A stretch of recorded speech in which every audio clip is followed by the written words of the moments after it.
بسم اللہ الرحمن الرحیم۔ تہران ہو گر عالم مشرق کا جنیوا، شاید کرۂ ارض کی تقدیر بدل جائے۔ میں آپ کو اس پروگرام میں خوش آمدید کہتا ہوں۔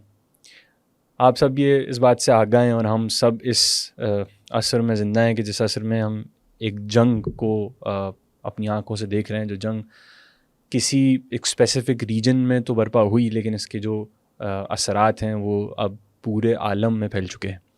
لیکن اس جنگ میں مجھے نہیں معلوم، تاریخ انسانیت پر میرا اتنا اچھا عبور نہیں ہے، لیکن میں نے اپنی زندگی میں شاید یہ نہیں دیکھا کہ کسی بھی جنگ یا کسی بھی ایک کانفلکٹ کے اندر، کسی جیو پولیٹیکل کانفلکٹ کے اندر بات یہاں اس بات کی ہو رہی ہو کہ یہ جنگ افکار کی جنگ ہے۔ اس کو دیکھنے کے لیے اگر آپ جنگ کے تھوڑے سے پہلے کے عرصے پہ جائیے تو وہاں پہ اسٹیو وٹکاف جو ٹرمپ کے ایلچی تھے ان مذاکرات کے اندر، کہ جو اس جنگ سے پہلے عمان میں ہو رہے تھے، وہ آپ کو کہتے ہوئے نظر آئیں گے کہ Trump is almost frustrated, I don't want to use the word frustrated, why didn't they capitulate, کیوں ایران نے سرنڈر نہیں کیا۔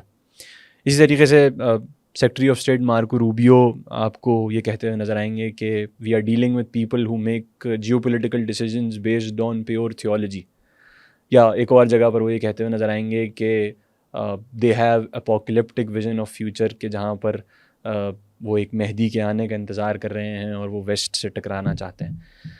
تو یہ غالباً یہ تمام چیزیں ہمیں اس طرف اشارہ کرتی ہوئی نظر آتی ہیں کہ یہ جنگ اس سے زیادہ کہ وسائل کی جنگ ہو، اس سے زیادہ کہ اکنامکس کی جنگ ہو، یہ جنگ شاید پولیٹیکل پیراڈائمس کی جنگ ہے، یہ شاید منظومے فکری کی جنگ ہے، یہ افکار کی جنگ ہے۔ لیکن ان تمام چیزوں کی اگر آپ روٹ کاز کی طرف جاتے ہیں تو انسان کی عقل 1979 پہ جاتی ہے۔ کیا ہوا تھا 1979 میں کہ جس کے بعد دنیا کی سیاست ایک نئے باب میں داخل ہوئی؟ کیا ہوا تھا 1979 میں کہ 1978 میں جیمی کارٹر، دنیا کی سب سے بڑی طاقت کے پریزیڈنٹ جیمی کارٹر اسی ایران میں کھڑے ہو کر کے یہ کہتا ہے کہ Iran is the I land of stability, اور 2 سال بعد آ کر کے 1980 میں یہ ڈاکٹرائن دیتا ہے کہ ہم پرشین گلف سے سیکیور آئل پیسج کے لیے ہم اپنے ملٹری ایسٹس کو GCC کنٹریز میں انسٹال کرنا شروع کریں گے۔ یہ سب باتیں ہم اس طرف اشارہ کرتی ہیں کہ یہ ایک فکر کی جنگ ہوئی اور 1979 میں کچھ ایسا ہوا کہ جس نے تاریخ کا رخ تبدیل کر دیا۔ اسی کو سمجھنے کے لیے آج ہم نے زحمت دی ہے۔ اسلامک جورسپروڈنس میں ایم فل ہیں کاظم عباس نقوی۔ السلام علیکم۔ علیکم السلام ورحمۃ اللہ۔ ابتداً اگر ناظرین سے ہمارے کچھ گفتگو کرنا چاہتے ہیں تو بسم اللہ۔ بسم اللہ الرحمن الرحیم۔ سب سے پہلے تو میں آپ کا شکر گزار ہوں کہ آپ نے یہ سلسلہ برپا کیا اور اس پروگرام کو منعقد کیا۔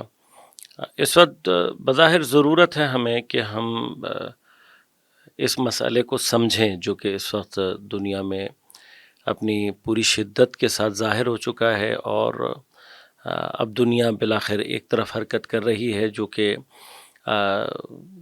وہ دنیا کے جہاں ایک طرف انفارمیشن ٹیکنالوجی کی وجہ سے ہم یہ سمجھنے لگتے ہیں کہ شاید ہمارا جو لیول آف نالج ہے وہ کی بڑی اسٹیم لیول پر آیا ہوا ہے، لیکن ایٹ دا سیم اسپاٹ اگر ہم غور کریں تو جس طریقے سے سوشل میڈیا ڈیولپمنٹ ہوئی ہے، اس نے ہمیں بجائے ڈیولپ کرنے کے ہمیں قیدی بنا دیا ہے اور ہماری سوچ کو بہت حد تک محدود کر دیا ہے۔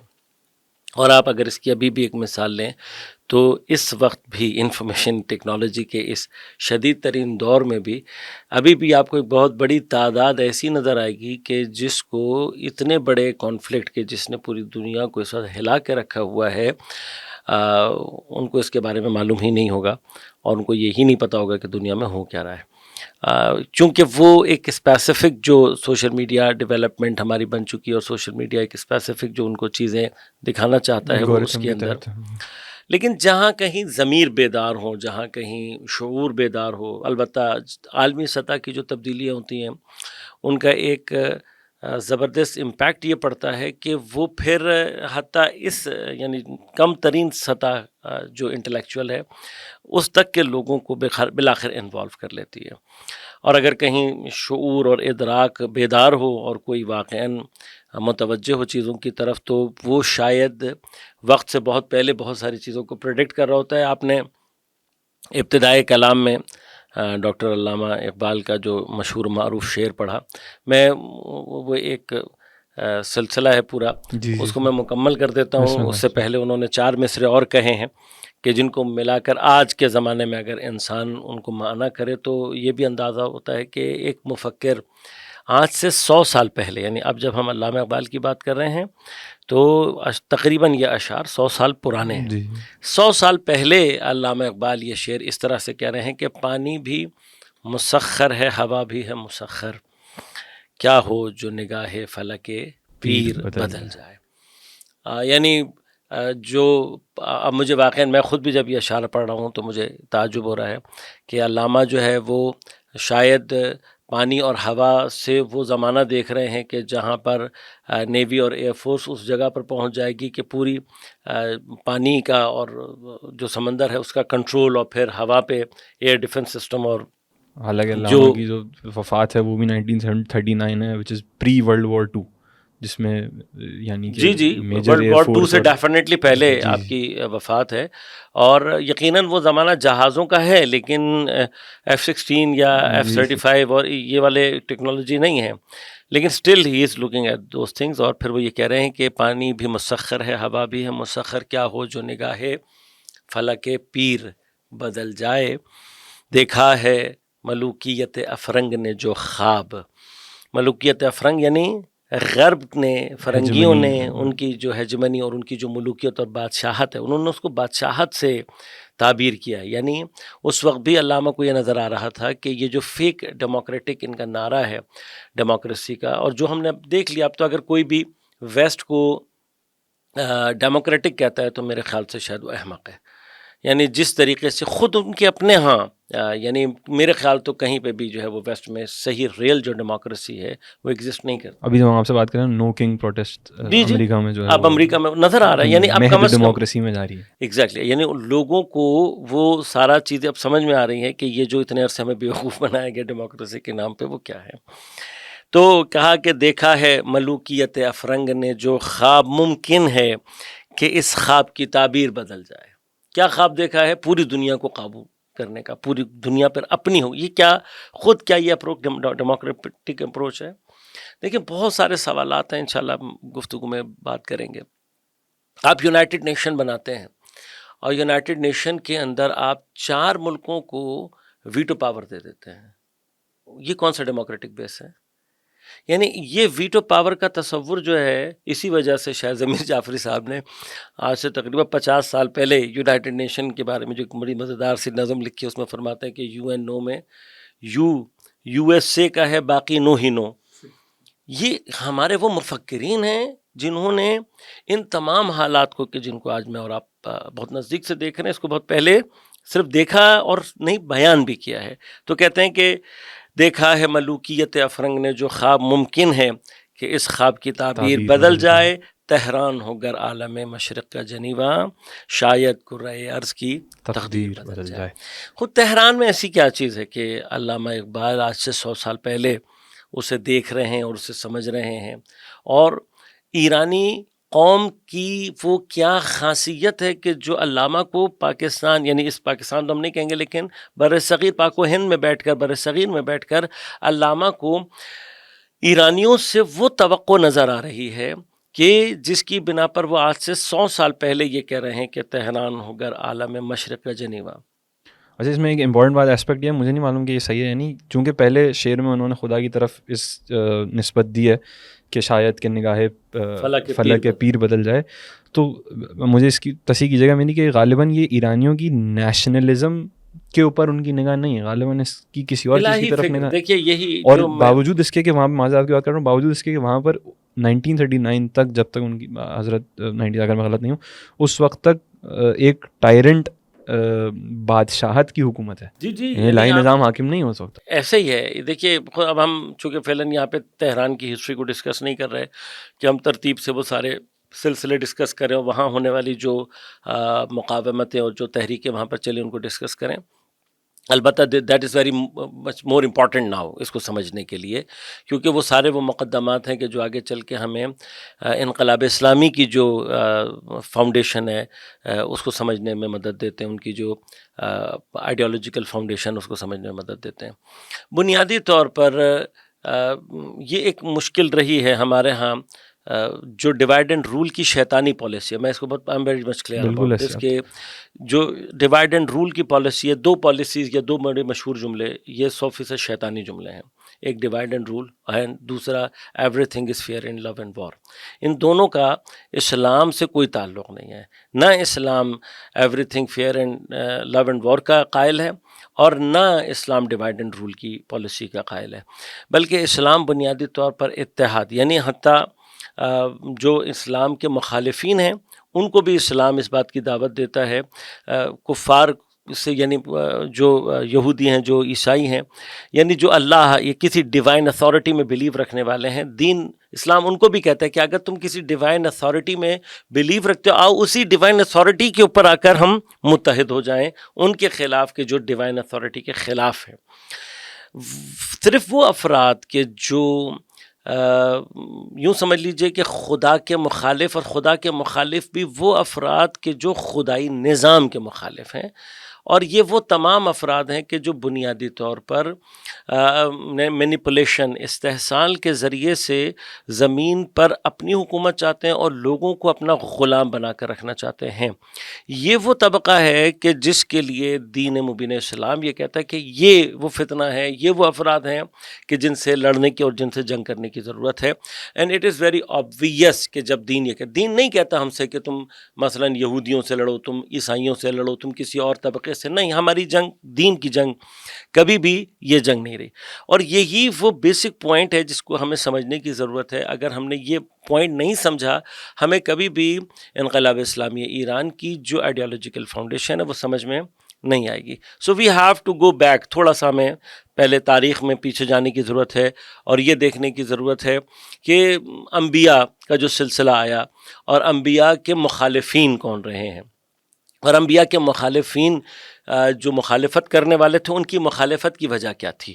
اور یہ اگر ہمیں سمجھ میں آ جائے گا تھوڑا سا، تو پھر ہم اسلام اور پھر اسلام کے بعد کے مراحل میں چلتے ہوئے آگے چل کر پھر اس اسلامی انقلاب کی بھی جو بنا اور آئیڈیالوجیکل بیس ہے اس کو سمجھ سکتے ہیں۔ آپ نے ویری انٹرسٹنگلی ابھی آپ نے یو این کی بات کی اور اس کے ظاہری وجود کی اور بیکار وجود کی بات کی، جو شاید استحصال گر کو مزید قوت اور طاقت دیتا ہے۔ صرف یو این نہیں بلکہ خود جو کانسیپٹ آف نیشنلزم ہے یا جو جتنے بھی ہیں اتفاقاً اس یہ سارے کے سارے کانسیپٹ، ٹیکنیکلی ڈیموکریسی کا جو کانسیپٹ ہے وہ ایگزیکٹلی یہی کانسیپٹ ہے۔ اسی طرح سے آزادی کا بھی جو نعرہ لگایا وہ بھی یہی سب کچھ ہے۔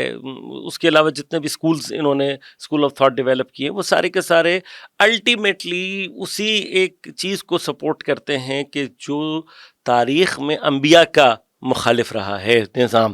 تو لہٰذا ہمیں الٹیمیٹلی ایک دفعہ اس طرف جانا پڑے گا، سمجھنا پڑے گا کہ انبیاء کی مخالفت جو کی گئی ہے وہ لوگ کون تھے، ان کا آئیڈیالوجیکل بیس کیا تھا، کیا وجہ تھی، یعنی انبیاء نے ایسا کیا کیا تھا۔ تو پہلے اس کے لیے ہمیں یہ سمجھنا پڑے گا کہ وہ کون تھے جنہوں نے انبیاء کی مخالفت کی۔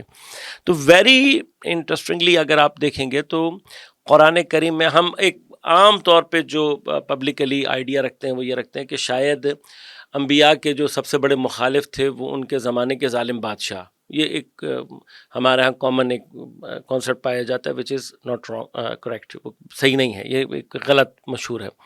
اس لیے کہ اگر آپ قرآن کریم کا مطالعہ کریں گے تو قرآن کریم میں بائی نیم اللہ تبارک و تعالیٰ نے دو بادشاہوں کا تذکرہ کیا ہے، ایک فرعون کا اور ایک جالوت کا۔ نمرود کا تذکرہ نمرود کا نام نہیں ہے قرآن کریم میں۔ اور اسی طرح سے حامان، قارون اور شداد، یہ جو تین اور نام ہیں یہ فرعون کے ساتھی ہیں، یعنی یہ فرعون کے حضرت موسیٰ کے مقابلے میں چار طرح کی شخصیات کو ذکر کیا گیا ہے: فرعون، حامان، قارون اور شداد۔ البتہ یہ چار جو ہے وہ کسی بھی سوسائٹی کے جو چار امپورٹنٹ پلرز ہوتے ہیں ان کو بیسیکلی ریپرزینٹ کر رہے ہیں۔ ایک آپ کی جو ہے وہ حکومت اور اسٹیبلشمنٹ ہے، ایک آپ کی جو ہے وہ اکنامک اسٹرکچر ہے، ایک آپ کا عدلیہ کا اسٹرکچر ہے، اور ایک آپ کا بیوروکریٹک اسٹرکچر ہے، یعنی ایک آرمی اور حکومت اسٹیبلشمنٹ ہے، فوج ہے، ایک بیوروکریسی ہے, ایک عدالت ہے, اور ایک اکنامک اسٹرکچر جو ہے آپ کا. یعنی یہ چاروں نام گویا میٹافورز ہیں to these systems. Exactly not metaphor, آپ اس کو میٹافور ایگزیکٹلی نہیں کر سکتے. وہ اپنے زمانے کی حقیقی شخصیتیں بھی ہیں, اشخاص بھی ہیں, اور پھر شخصیتیں بھی ہیں. یعنی ہم ان کو ایز اے شخص بھی لے سکتے ہیں اور ایز اے شخصیت بھی لے سکتے ہیں, فینومینا کے طور پر. ایگزیکٹلی. اب وہ چار افراد بیسیکلی چار ریپرزنٹیٹیو ہیں اور چار چیزوں کے, اور چونکہ حضرت موسیٰ کے مقابلے پر یہ چاروں بڑے مستحکم ہو کر ایک بڑی پروفاؤنڈ شکل میں آ گئے تھے, لہٰذا حضرت موسیٰ کے واقعات کو اللہ نے سب سے زیادہ ذکر بھی اسی لیے کیا ہے, کیونکہ یوں سمجھ لیجئے کہ جو استبدادی نظام ہے, استحصالی نظام ہے, مینیپولیشن کا استکباری جو نظام ہے, وہ پوری قوت کے ساتھ حضرت موسیٰ کے دور میں اس نے ظہور کیا. لہٰذا اللہ نے حضرت موسیٰ کے تذکرے کو بھی اتنی زیادہ ہی شدت سے قرآن کریم میں بیان کیا. اب یہ دو بادشاہ, تیسرے کا میں نے عرض کیا جیسے آپ سے قرآن میں نام نہیں ہے نمرود کا, لیکن روایات میں اگر آپ اس کو کنسیڈر بھی کر لیں تو 1,24,000 انبیاء میں سے کتنے بادشاہ ہوئے؟ اب اس کے بعد حضرت نوح کے مقابلے پہ کون تھا, بعد کے انبیاء میں حضرت یعقوب کے مقابلے پہ کون تھا, حضرت اسحاق کے مقابلے پہ کون تھا, حضرت اسماعیل کے مقابلے پر کون آیا ہے, حضرت شعیب کے مقابلے پہ کون تھا, بہت حضرت صالح, حضرت ہود, حضرت لوط, جتنے بھی انبیاء ہیں ان سب کے مقابلے پر کون ہے. اب اگر آپ جا کر قرآن کی مثلا سورہ مومنون کا مطالعہ کریں یا بعض دیگر سور کا کہ جس میں اللہ تبارک و تعالیٰ نے پے در پے انبیاء کا ذکر کیا, تو وہاں پر آپ کو ایک ٹپیکل اصطلاح ملے گی قرآن کی, ملا. ہر نبی کو کہا کہ یعنی اس قوم کے ملا تھے جو کہ ان انبیاء کی مخالفت کیا کرتے تھے. حتیٰ حضرت موسیٰ کے لیے بھی فرعون و ملائی ہے یہ اصطلاح قرآن نے استعمال کی ہے, یعنی فرعون اور قوم کے ملا. ملا سے کیا مراد؟ جی ملا بیسیکلی یہ لفظ استعمال ہوتا ہے ایسے افراد کے لیے کہ جو صاحب اثر و نفوذ ہوتے ہیں, یعنی خواص کا طبقہ, یعنی اس سوسائٹی میں اپنی ایک انفلوئنس رکھتے ہیں, انفلوئنشل طبقہ. اب علاوہ بات ہے اس انفلوئنشل طبقے میں ٹیکنیکلی تو تقریباً ہر طرح کا انفلوئنشل طبقہ شامل ہو جاتا ہے, لیکن one of the most influential طبقہ جو ہوتا ہے وہ اکنامک کیپٹلسٹ طبقہ ہوتا ہے. اور یہی کیپٹلسٹ طبقہ ہوتا ہے کہ جس کے ساتھ انٹر لنکڈ پھر باقی طبقات ہوتے ہیں, اور وہ انہی کے ساتھ لنک ہو کر وہ کیفیت حاصل کرتے ہیں اور وہ سلسلہ کریٹ کرتے ہیں.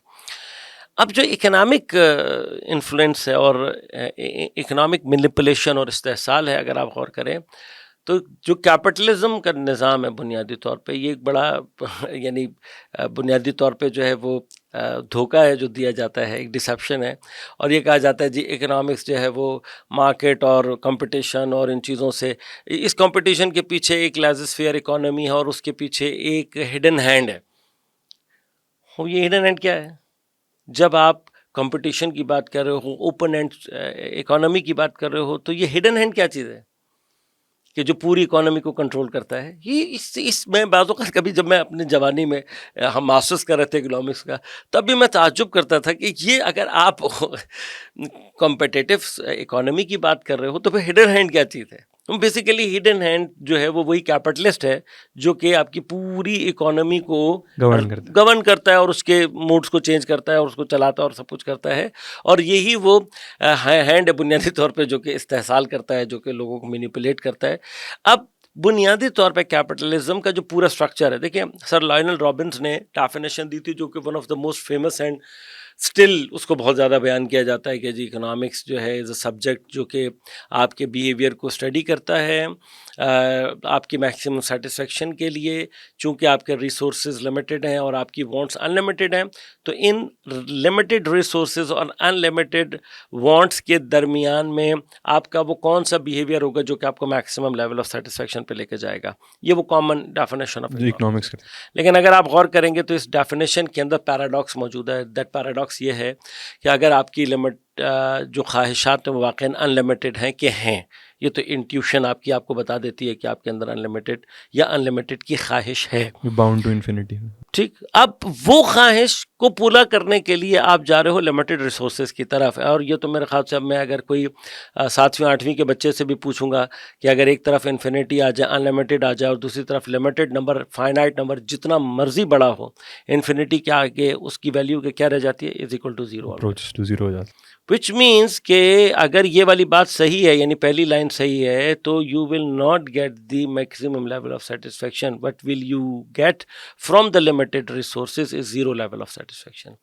اور پھر the more you try to satisfy your unlimited wants through the limited resources, the more you will get dissatisfied. کیونکہ بالآخر آپ ایک کوشش کر رہے ہو اور وہ کوشش آپ کو سیٹسفائی نہیں کر رہی, تو نتیجہ سائیکلوجیکلی کیا نکلے گا, you will get more dissatisfied. اس ڈس سیٹسفیکشن کا نتیجہ کیا نکلے گا کہ آپ مور اینڈ مور کی خواہش میں آؤ گے, اور پھر یہ ہوگا کہ آپ دوسروں کے ریسورسز پر قبضہ کرنا چاہو گے. یہ بنیادی طور پر یہ وہ چیز تھی جس کو فرشتوں نے انسان کی خلقت کے وقت آبزرو کر کے انسان کے اوپر یہ جو اعتراض کیا تھا کہ یسفک الدماء یفسد فیہا, یہ زمین میں فساد کرے گا اور خون بہے گا. تو فرشتوں کو کیسے پتہ لگا تھا یہ چیز؟ یعنی فرشتوں کو یہ پتہ لگ گیا تھا کہ یہ جو انسان کے اندر اللہ نے اپنی روح نفخت فیہ من روحی, یہ روح ہے جو کہ ان لمیٹڈ کو طلب کرتی ہے, اینڈ دیٹ ان لمیٹڈ اس پوری کائنات میں اونلی ان لمیٹڈ از اللہ تبارک و تعالی. بس اس کے اندر یہ چیز ڈالی گئی تھی کہ وہ خدا کے وجود تک ایگزیکٹلی. یعنی اس ان لمیٹڈ کی خواہش میں جب انسان باہر نکلے گا اور تلاش کرے گا, تو دا اونلی ان لمیٹڈ جو اس کائنات میں پاسبل ہے وہ خدا بند کریم ہے. بس اللہ نے اسی لیے جو عرفاء کہتے ہیں نا کہ اللہ نے انسان کو فطرتاً خدا طلب اور توحید پرست بنایا ہے, وہ یہ پوائنٹ ہے. یعنی اگر میں اپنی اس ان لمیٹڈ خواہش کو صحیح ڈائریکشن دوں تو بڑا سمپل سا مسئلہ ہے نا, میں ان لمیٹڈ خواہش رکھتا ہوں, and the only thing possible in limited in this world is پروردگار عالم. بس میرا جب مطلوب خدا ہوگا آئی ول گیٹ سیٹسفائڈ.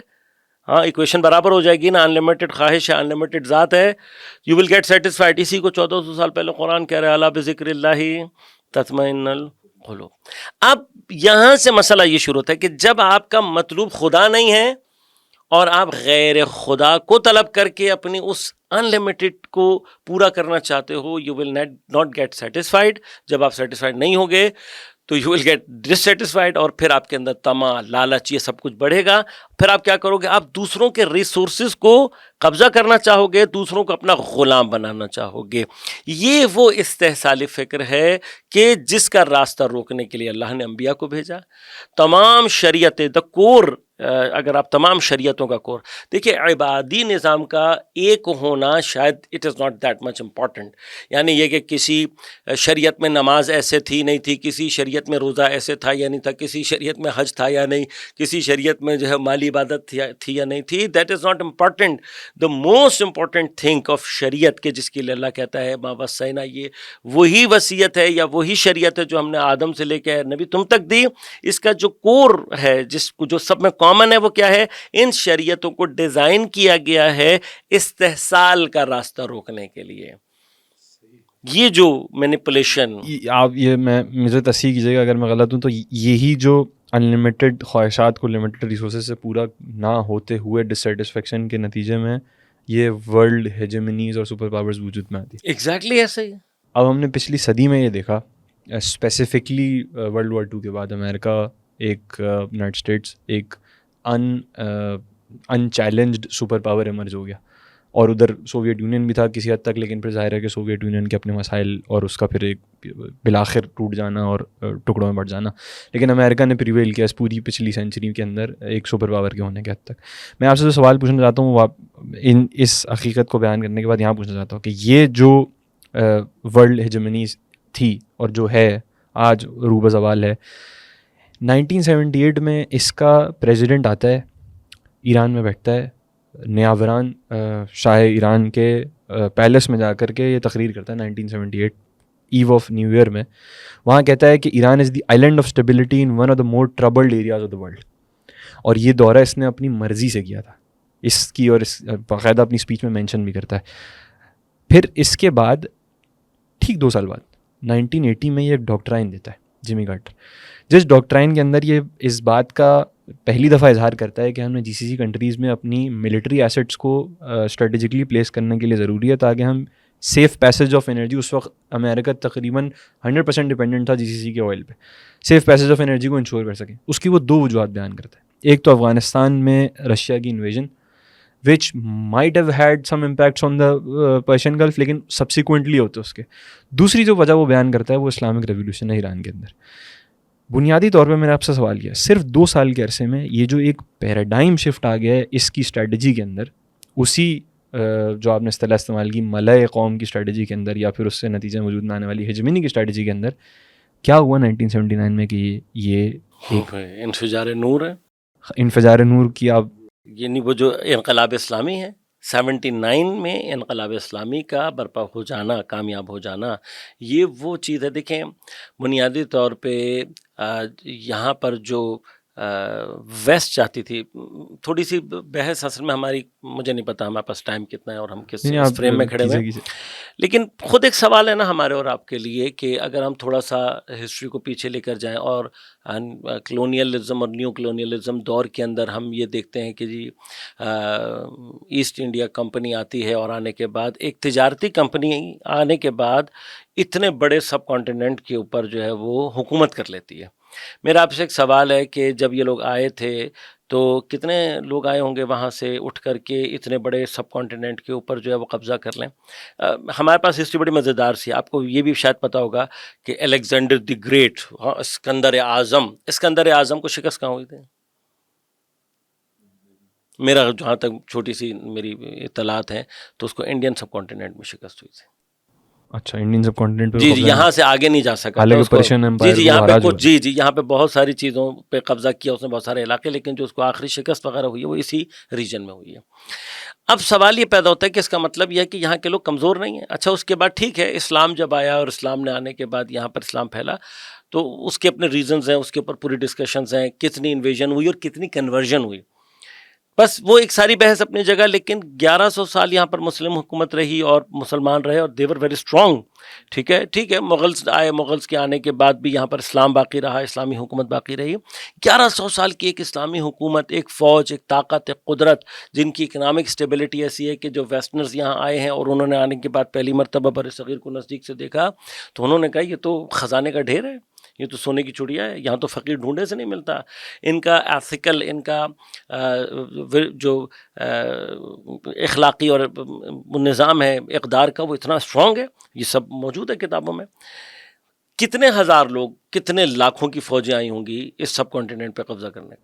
ایک ہسٹوریکل ریکارڈ کے مطابق اگر میں غلط نہیں ہوں تو میکسیمم پاور میں اپنی میکسیمم 1,50,000 انگلش مین موجود تھے انگریز اس پورے برے صغیر. اب 1,00,000 افراد نے آ کے اس زمانے میں بھی اس خطے میں جو آبادی ہے وہ کروڑوں میں ہو. ایسی یہ کیسے ہوا ہے, وہ کیا چیز تھی کہ جس کے تھرو آ کے اب یہاں ہمیں نا اپنے کچھ کانسیپٹس کو تبدیل کرنے کی ضرورت ہے. ہم نے 200 سال کی یا اس سے زیادہ عرصے کی ذہنی غلامی میں انگریز کا چونکہ سپریمیسی کو قبول کیا ہے تو اسی سپریمیسی میں ہم نے یہ سمجھا ہے کہ انگریز شاید ہوشیار بہت تھا.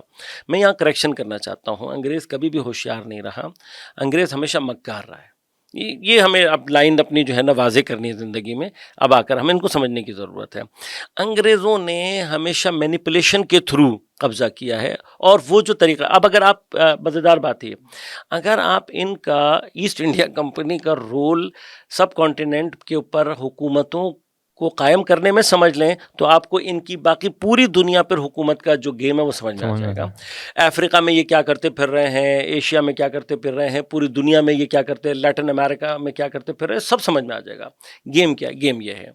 یہ جب وہاں سے آئے تو یہ وہ جو ہمارے ہاں مسالے ہیں, یہ مسالے تو مجھے اور آپ کو لگانے کے لیے ہے, مسالے یہ وہ مسالے جو ہمیں اور آپ کو لگانے کے لیے ہے. ورنہ یہ مسالوں کے پیچھے بنیادی طور پر جو انہوں نے فیمس کام اپنے انجام دیے ہیں اس میں منشیات کا کاروبار تھا, افیون لے کر آتے تھے, شراب لے کر آتے تھے, اور وہاں سے مطلب معذرت کے ساتھ لیکن اپنی خواتین لے کر آتے تھے. اور یہ ان کے وہ آج آپ اگر ایپسٹین فائل کو تھوڑا سا سمجھیں گے نا, ایپسٹین فائل یعنی پچھلے کئی ہزار سال کی ایک داستان ہے جو آپ کو اب بیان کر رہی ہے کہ یہ گیم کیا ہے. یہ گیم یہ ہے کہ دنیا کے فیمس ترین افراد کو منشیات, عورت اور مثلاً اس طرح کی چیزوں میں انوالو کر دو. جب وہ انوالو ہو جائیں گے تو وہ آپ کے قابو میں آ جائیں گے. یہ مہرے آپ اپنے قابو میں رکھیں, پوری حکومت آپ کے ہاتھ میں رہے گی. دس از دا اسٹرکچر جس کے تھرو انہوں نے پوری دنیا پر, یہی وہ اسٹرکچر ہے بیسیکلی جس کا مقابلہ کرنے کے لیے اسلام, یعنی تمام انبیاء کی جو تعلیمات ہیں اگین وہ اس اسٹرکچر کو ختم کرنے کے لیے آئی ہیں. یعنی وہ جو آپ حکومتوں کو اپنے ہاتھ میں رکھنا چاہتے ہیں, وہ جو آپ قدرتوں کو اپنے ہاتھ میں رکھنا چاہتے ہیں, وہ جو آپ لوگوں کو, اب آپ جا کر فرعون کے بارے میں پڑھیں تو قرآن کہتا ہے کہ اس نے اپنی قوم کو ذلیل اور خوار کر کے رکھا ہوا تھا. How could it be possible کہ ایک آدمی نے اپنی امت کو جو ہے وہ ذلیل و خوار کے رکھا, وہ پھر بھی اس کو خدا مانتے ہوں؟ یہ کیا سائیکالوجی ہے؟ یہ سیم سائیکالوجی ہے کہ آپ صرف ایک طبقے کو باقیوں کے اوپر مستحکم کر دو. جب آپ اس طبقے کو مستحکم کر دو گے باقیوں کے اوپر تو یہ طبقہ خود بخود نیچے کے طبقے کو دبا کر رکھے گا. تو بس ایک طبقاتی آپ نے سرٹیفیکیشن کر دی. اس سرٹیفیکیشن کے تھرو آپ کیا کرتے ہو, ایک طبقہ اس کو خواص بنا دو, اس خواص کے ذریعے سے باقی نیچے کے تمام افراد کو کنٹرول کرتے رہو. اس کا نتیجہ کیا نکلتا ہے؟ اچھا اب یہ جو خواص ہیں جن کو ہم خواص کہہ رہے ہیں, اگر یہ بڑے مزیدار, اگر یہ نااہل افراد ہوں تو پھر آپ کا کام بہت آسان ہو جاتا ہے. اس لیے کہ نااہل کے اندر یہ صلاحیت نہیں ہوتی کہ وہ اپنے ہی ریسورسز کو اپنے لیے استعمال کرے, اس کے اندر یہ صلاحیت نہیں ہوتی. تو وہ آپ کے لیے بڑا آسان مہرہ بن جاتا ہے کہ آپ کے یعنی اس علاقے کے ریسورسز, یہ نااہل افراد آپ کو چند کوڑیوں کے داموں بھیج دے کہ جو ہم پوری اب آپ اٹھائیں کلونیلزم کی ہسٹری اٹھائیں, آپ کو چند پیسوں پہ پورے علاقے بکتے ہوئے نظر آئیں گے. اپنی ہسٹری میں بکتے ایگزیکٹلی ایسے ہی ہیں. اور آج آپ اگر مثلاً پوری دنیا کے ممالک حتیٰ معذرت کے ساتھ آپ پاکستان کو بھی دیکھیں گے تو اسٹرکچر سیم ہے. نااہل افراد کو حکومت میں لے آؤ, یہ کچھ نہیں کر سکتے. تو یہ کیا کریں گے؟ یہ اپنے ہی ملک کے ریسورسز بہت تھوڑے پیسوں پر بیچ دیں گے اپنی ایگزیکٹلی. اب اسی وجہ سے آپ غور کریں کہ چائنا نے اس دور میں ایسٹ انڈیا کمپنی پر پابندی لگائی. کیوں؟ بیکاز وہ اسمگلنگ کر رہے تھے اوپیم کی, افیون کی, اور چائنا بھی چونکہ اس سے بچنا چاہتا تھا اس لیے انہوں نے پابندی لگائی. ہمارے ہاں کیا ہوا؟ انہوں نے آ کے دیکھا اور ان کو یہ نظر آیا کہ یہاں کے لوگ چونکہ قانون کا احترام کرتے ہیں, یہاں کے لوگوں کے نزدیک بادشاہ جو ہے وہ پہلے اوتار تھا, پہلے اوتار تھا, بعد میں جب مسلمان ہے تو ذل الہی خدا کا سایہ ہے. سو یہ لوگ قانون کو مذہبی جذبات کے ساتھ, مذہبی تقدس کے ساتھ مانتے ہیں. سو یہ کبھی بھی قانون کے خلاف کھڑے نہیں ہوں گے. لہٰذا اگر آپ قانون بنانے والے کو قابو کر کے قانون کے تھرو ان کے اوپر حکومت کریں گے, یہ آپ کے خلاف کبھی سر نہیں اٹھائیں گے. And this is what we are doing for centuries. ہم یہی کر رہے ہیں. مثلا معذرت کے ساتھ کوئی ایک طبقہ آ کر ہمارے آئین میں کوئی ایک تبدیلی کر دے گا, ہم اس آئین کو چیلنج نہیں کر سکیں گے. یہ وہ فکر ہے جس سے اسلام ہمیں باہر نکالنا چاہتا ہے. جب آپ اپنے قانون میں, اپنے آئین میں پہلی لائن میں لکھتے ہیں کہ حاکمیت اعلیٰ خدا کے لیے ہے, اس کا کیا معنی ہے؟ اس کا معنی یہ ہے کہ ہر وہ چیز جو اسلام کی روح سے, اسلام کی جو فاؤنڈیشن ہے, اس اسلام کی جو آئیڈیالوجیکل فاؤنڈیشن اگر اسے ٹکرا رہی ہے, چاہے وہ آپ کے ملک کا آئین ہی کیوں نہ ہو, چاہے اس کے اندر پیش کرنے والی کوئی شق ہی کیوں نہ ہو, اگر وہ اسلام کے قانون سے ٹکرا رہی ہے, پاکستان میں وہ غیر قانونی اور غیر آئینی رہے گی. کیوں؟ اس لیے کہ آپ کی پہلی شق یہ کہتی ہے کہ حاکمیت اعلیٰ اللہ کی ہے. اب یہ سمجھنے کی ضرورت ہے ہمارے لوگوں کو بھی, ہمارے افراد کو بھی. اسلام انقلاب اسلامی بنیادی طور پر اس آئیڈیالوجی کو زندہ کرنا, وہ جو انبیاء کی آئیڈیالوجی تھی, مستضعفین. دیکھیں یقیناً ہم اس کو اسلامی انقلابی ایران کہتے ہیں کیونکہ اس نے اپنے آپ کو وقوع پذیر ایران, پیدا وہاں ہوا, سمجھ لے ایک طرح سے, یا وہاں سے اوریجنیٹ ہوا, وہاں سے اس نے اسٹرینتھ پکڑی, لہذا حق ہے کہ اس کو یہ نام دیا جائے. لیکن شروع دن سے امام خمینی رضوان اللہ تعالیٰ علیہ کی جو نظر تھی وہ مستضعفین جہان, پوری دنیا کے مظلومین. لہٰذا اس 47 سال میں ایران نے مسلسل جہاں کہیں پر بھی دنیا میں مستضعفین و مظلومین, جس کی اس وقت سب سے بڑی مثال غزہ و فلسطین, کہ جس کے خود اس وقت لوگ یہ کہہ رہے ہیں, مجھے تعجب ہوتا ہے, یعنی بہت سارے مسلمان آ کر یہ کہہ رہے ہیں کہ مثلا یوں نہیں ہونا چاہیے, تو نہیں ہونا چاہیے, یا انہوں نے نہیں کیا, انہوں نے نہیں کیا, جبکہ غزہ و فلسطین کے مظلومین خود یہ کہہ رہے ہیں کہ ہماری جیسی مدد ایران نے کی, کسی نے نہیں کی. یہ آئرونک اس لیے بھی ہے کیونکہ شہید اسماعیل ہانیہ نام لوں گا یہاں پہ, شہید اسماعیل ہانیہ جیسی شخصیت جنرل قاسم سلیمانی کی جنازے پہ کھڑے ہو کر 3 دفعہ یہ کہتا ہے کہ وَإِنَّهُ شہید القدس, شہید القدس, شہید القدس, اور یہ شہید قدس ہے, شہید قدس ہے, شہید قدس ہے. لیکن وہی ویسٹرن میڈیا کے انفلوئنس کی وجہ سے وہ شخص یہاں پر ایک مرڈرر کے طور پہ مثال کے طور پہ پیش کیا جاتا ہے کہ مثال کے طور پہ اس نے 10 لاکھ سنی سیریا کے مسئلہ کیا. اب میں تھوڑا سا چاہوں گا کہ ہم کچھ چیزوں کو سمجھنے کی کوشش کریں, ہمیں یہ چیزیں سمجھ میں آئیں, کیونکہ حتیٰ شاید پاکستان میں بھی ہم اپنی سوسائٹی میں بھی اس طرح کے حالات میں گزر رہے ہیں. اسٹرکچر کیا ہے استحصالی نظام کا؟ استحصالی نظام کا اسٹرکچر یہ ہے کہ وہ جو کلاس اسٹریٹیفیکیشن بناتا ہے اس میں ایک کلاس کو وہ پوری طرح سے سپورٹ کرتا ہے, اس کو پوری طرح سے فیسیلیٹیٹ کرتا ہے, جو انفلوئنس کروانا چاہتا ہے جس کے تھرو. اب اسی کی وجہ سے آپ دیکھیں گے کہ آپ کو ویسٹ میں, یعنی جو ان کے آگے جھک گیا ہے اس کو جنرل جو فیسلٹیز ہیں وہ دی جائیں گی. آپ ویسٹ میں جائیں گے, آپ کو ظاہری طور پہ عدالت نظر آئے گی, ظاہری طور پر آپ کو چیزیں بڑی بہترین شکل میں نظر آئیں گی. یہ مرحلہ کیا ہوتا ہے کہ وہاں پر بھی جو لوگ ہیں وہ اگر ایک مرتبہ یہ سوچیں کہ مجھے جو یہ ساری فیسلٹی, مجھے جو یہ سب کچھ مل رہا ہے, آیا میرا یہ استحقاق تھا یا نہیں. یعنی خود جو یہ مینیپولیشن کی وبا ہے یہ کہاں سے پھیلتی ہے, یا یوں سمجھ لیں کہ مینیپولیٹر کو سپورٹرز کہاں سے ملتے ہیں. مینیپولیٹر بالآخر تنہا تو کچھ نہیں کرے گا نا, اس کو بھی ایک ٹیم چاہیے ہوتی ہے. یہ ٹیم کہاں سے آتی ہے؟ یہ ٹیم آتی ہے ایسے افراد سے مہیا ہوتی ہے کہ جن کو جب کسی استحقاق کے بغیر کوئی چیز دی جائے تو وہ سوال نہ کرے. یعنی عوام میں ایسے افراد موجود ہوں گے جو جی ایگزیکٹلی, یعنی آپ کو عوام سے ایگزیکٹلی دیکھیں, آپ اس وقت بھی اگر آپ جائیں گے, آپ تھوڑا سا چیزوں کو اسٹڈی کریں گے, آپ کو ایسے بہت سارے ادارے, بہت سارے وہ نظر آئیں گے. ایک چھوٹا سا سیٹ اپ تھا جو کہ he was working very good اور محنت کر رہے تھے. اچانک سے ایک طبقہ آتا ہے یا ایک افراد کوئی لوگ آتے ہیں, کوئی کمپنی آتی ہے, اینڈ دے اسٹارٹ انویسٹنگ. وہ کہتے ہیں جی ہم آپ کے ساتھ انویسٹ کریں گے. اور ہم کچھ عرصے کے بعد دیکھتے ہیں کہ وہ جو لوگ آئے تھے انہوں نے ان کی جو آئیڈیالوجیکل بیس ہے اس کو تبدیل کرنا شروع کر دیا. وہ کیا ہوتا ہے؟ وہ یہ ہوتا ہے کہ جب یہ آ کے ان کو آفر کرتے ہیں کہ جی آپ بہت اچھا کام کر رہے ہیں, ہم آپ کے ساتھ اتنے لاکھوں یا اتنے کروڑوں روپے لگائیں گے. یہ کبھی سوچتے نہیں ہیں کہ یہ جو پیسہ لگ رہا ہے آیا ہمارا استحقاق تھا یا نہیں. اب وہ جب پیسہ لگ جاتا ہے, وہ چیزیں آگے بڑھ جاتی ہیں, تو ایک سٹیج آتی ہے کہ جہاں پر آ کے وہ یہ کہتے ہیں کہ اب اگر آپ نے ہماری بات نہیں مانی تو ہم اپنا ہاتھ کھینچ لیں گے. یہاں سے وہ مرحلہ شروع ہوتا ہے کہ جو آپ کے اس چیک اینڈ بیلنس کا, یعنی وہ جو اللہ کا ایک الہی قانون ہے اس کے تحت آپ کا امتحان چل رہا ہوتا ہے کہ اب آپ کو وہاں یہ سوچنے کی ضرورت ہوتی ہے جب میرے پاس کچھ نہیں تھا تو خدا نے مجھے یہاں تک پہنچایا تھا نا, اور آج اگر یہ میرا ہاتھ کھینچ لیں گے تو ہی خدا میرے پیچھے کھڑا ہوگا. لیکن وہاں پہ کیا ہوتا ہے, ہم اس پیسے کو اپنی سب کچھ ضرورت سمجھنا شروع ہو جاتے ہیں, اور پھر ہم اس پیسے کی خاطر اپنی آئیڈیالوجیکل چیزوں کو تبدیل کرنا شروع کرتے ہیں. فورن پالیسی کو شفٹ کر لیتے ہیں پریگمیٹزم کے نام پہ کہ جناب ہم جو ہے نا وہ یہاں پہ ڈیپینڈنٹ ہیں ریسورسز کے. ایگزیکٹلی. اب جب ہم وہ چینج کرتے ہیں, آئی ایم ایف پیسے دے رہا ہے تو آئی ایم ایف ہم سے اپنی بات منوا رہا ہے. ہم یہ سوچ رہے ہیں کہ اگر آئی ایم ایف نے ہمیں پیسے نہیں دیے تو ہم برباد ہو جائیں گے, مگر تمہارا خدا آئی ایم ایف ہے یا خدا ہے؟ اسی نظر کو میں اسی پیرائے میں آپ سے دوبارہ اس پیرائے میں سوال کرنا چاہوں گا کہ 1979 میں آنے والے اس انقلاب نے, جو جس کے بنیاد گزار ہیں خمینی رحمۃ اللہ علیہ, اس انقلاب نے اس پورے سسٹم آف انفلوئنس کو کہ جو یہ ورلڈ ہیجمنیز کر رہی ہیں, اس کو اسپیسیفکس کے ساتھ بیان کی ہمیں سمجھائیے کہ اس نے کیسے چیلنج کیا اس کو.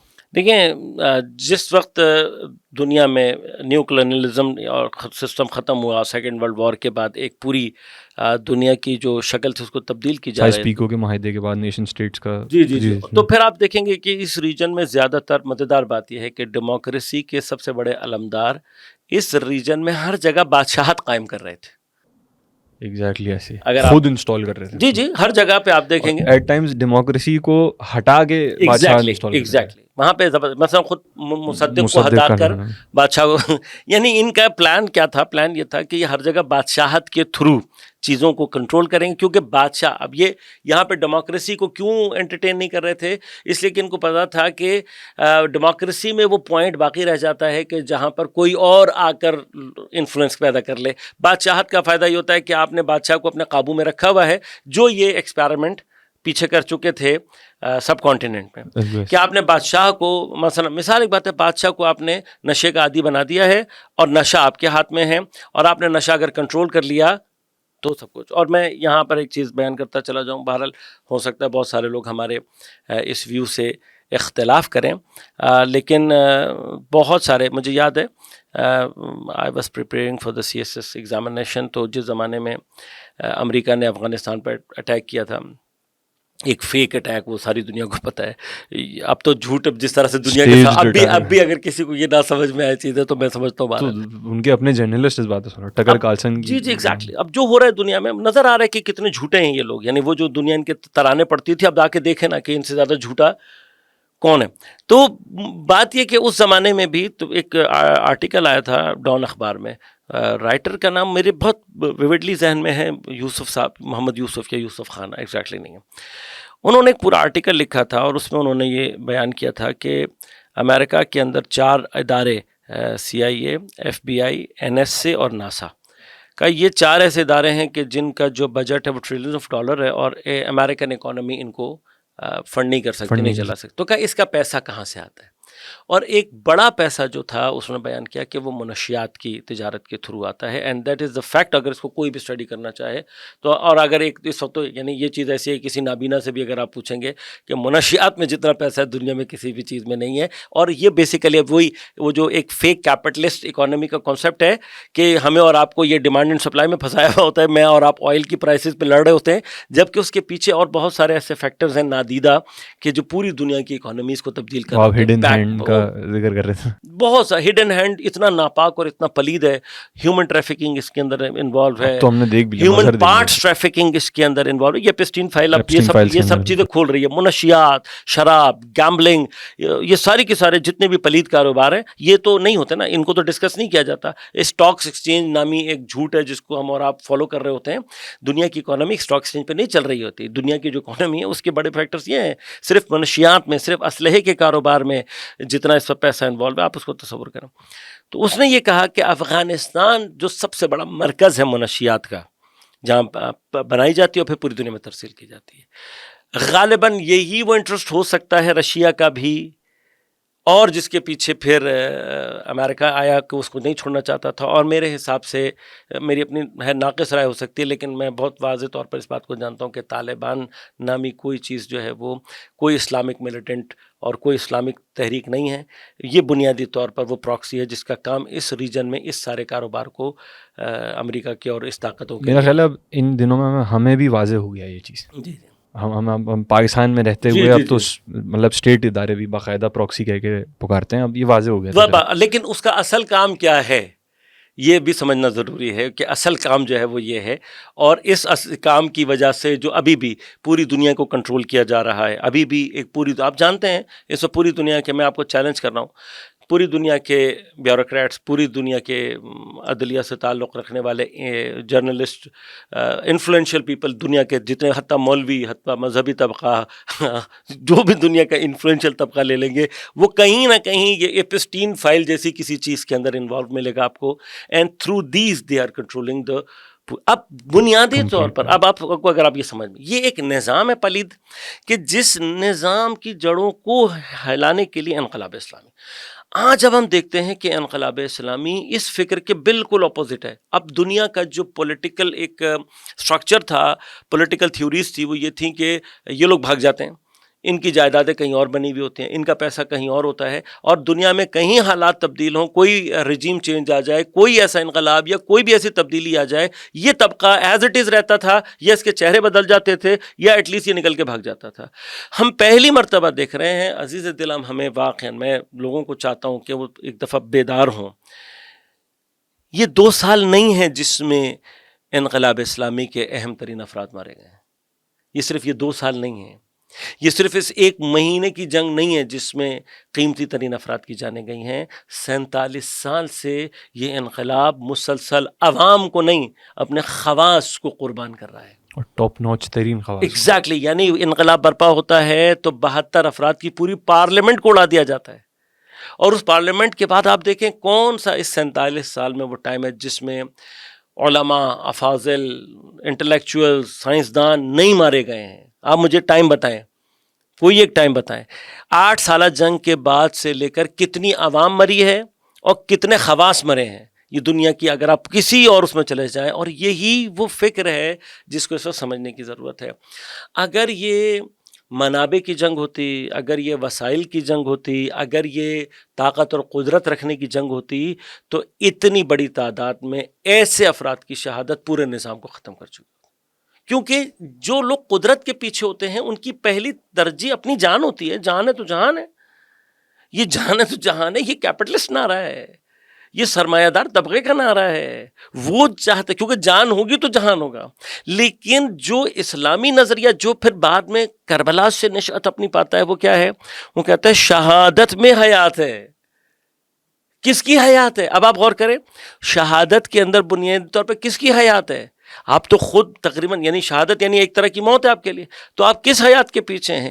آپ حیات دے رہے ہیں اس نظام اور اس فکر کو کہ جو آپ کی شہادت سے مضبوط ہوتی ہے، آپ کے خون سے مضبوط ہوتی ہے. اب میں اس میں چاہوں گا کہ اس پہ تھوڑا سا ہم نا زیادہ منور کریں، کیونکہ یہ ذہن، یہ آج کل ہم اس مہینے میں اسپیسیفکلی یہ بہت سارے لوگوں کا سوال بھی تھا، بہت سارے لوگ جو شاید کسی اور فکری منظومے سے اس کو دیکھ رہے ہیں کہ جناب جب معلوم تھا، میں مصداقی سوال کر لیتا ہوں اسپیسیفکلی، جب معلوم تھا کہ جناب جہاز اڑ گئے ہیں، چائنا نے مثال کے طور پہ انٹیلیجنس دے دی تھی کہ اب وہ یہاں پہنچ گئے ہیں، آپ لیجیٹیمیٹ ٹارگیٹ ہیں، آپ سپریم ترین اتھارٹی ہیں، پھر بھی آپ یو چوز ٹو ڈائی. آپ نے کہا کہ وہ اس شہادت کی موت سے اس نظام کو حیات بخشتا ہے کہ جس نظام کے لیے وہ پوری زندگی جہاد کرتا ہے. مجھے اسپیسیفکلی سمجھائیے یہ کیسے ممکن ہے ان ریئل گراؤنڈز. میں آپ سے پہلے ایک سوال کرتا ہوں. ابھی غزہ فلسطین میں کئی جگہ ایسا ہوا کہ پوری عمارتیں گری ایسی، اور 2 ہفتے کے بعد بھی لوگ زندہ نکل آئے ہوئے ایسی کئی واقعات. اس کا مطلب کیا ہے؟ اس کا مطلب یہ ہے کہ میں مان لیتا ہوں کہ یہ سارا کچھ انہوں نے ڈیلیبریٹلی کیا، اپنا مرنا ان کے ہاتھ میں تھا. نہیں، پہلے تو اس کو کلیئر کریں نا، مرنا تو ہاتھ میں نہیں تھا نا اپنے. پوری بلڈنگ گر جاتی پھر بھی زندہ نکل آتے تو اس کا مطلب کیا ہے؟ ہمیں تھوڑا سا سمجھنے کی ضرورت ہے چیزوں کو.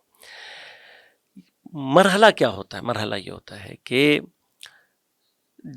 اچھا، البتہ یہ والی بات ہے کہ جب تک آپ کو یہ والی پوری فکر سمجھ میں نہیں آئے گی نا، خدا، ایثار، قربانی، دوسرے کے لیے زندہ رہنا، نظریے کو قائم کرنے کے لیے اپنی جان دینا، یہ ساری چیزیں جب تک ہمیں واقعاً سمجھ، ہمیں یہ فلسفہ سمجھ میں آ ہی نہیں سکتا یہ ہونے کیا جا رہا ہے. کیا اسی شخص نے پیچھے 25 سال اس طریقے سے گزارے یا نہیں گزارے؟ گزارے بھائی، مگر 25 سال میں رہبر کو شہید کرنے کی کوشش نہیں کی گئی. ایک نہیں کئی دفعہ کیا، حتیٰ خود ملک کے اندر بھی دھماکے بھی ہوئے، سب کچھ ہوا. نماز جمعہ کا خطبہ دے رہے تھے، اسی میں دھماکہ ہوا، حملے بھی ہوئے، آپ کا ہاتھ زخمی تھا. کیا اس حالت میں جب ان کے اوپر پورا ہاتھ ان کا ایک کام نہیں کرتا تھا، وہ بھی تو ایک حادثہ تھا نا، اس میں سے بھی زندہ نکل آئے تھے نا. یعنی کیا ہم شہید ہونا ہوتا تو اس حادثے میں ہو جاتے. بس یہ اختیار میں نہیں، پہلی بات اس کو کلیئر کریں، زندگی اور موت اللہ کے ہاتھ میں. پہلے تو اس کو کلیئر کریں نا، یہ ہو گیا کلیئر. اور میں یہاں پہ ناظرین کے لیے بتا چلوں کہ جو وہ حملہ ہوا تھا وہ اس مائکرو فون میں غالباً وہ بمفٹ تھا جس پہ وہ اسپیچ دے رہے تھے، تقریباً شہادت جو ہے وہ یقینی تھی. ابھی آپ دیکھیں نا، مطلب لبنان میں کیا ہوا تھا، جو پیجز پھٹے تھے، کتنے پیجز پھٹنے سے کتنے لوگوں کی شہادتیں واقع ہو گئی تھیں.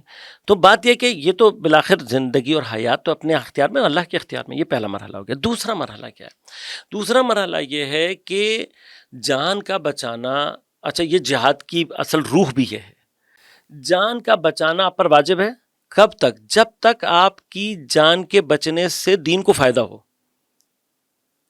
صحیح، ٹھیک. لیکن جہاں آپ کو یہ کلیئر ہو جائے کہ میری شہادت سے دین کو فائدہ ہوگا، وہاں پر آپ کو کیا کرنا چاہیے؟ وہاں اس پر اگر آپ کو، اگر دیکھیں یہ مسئلہ اگر آپ کو حل نہ ہو تو آپ فوجیوں کو کیسے بتائیں گے کہ تم نے جا کے لڑنا ہے؟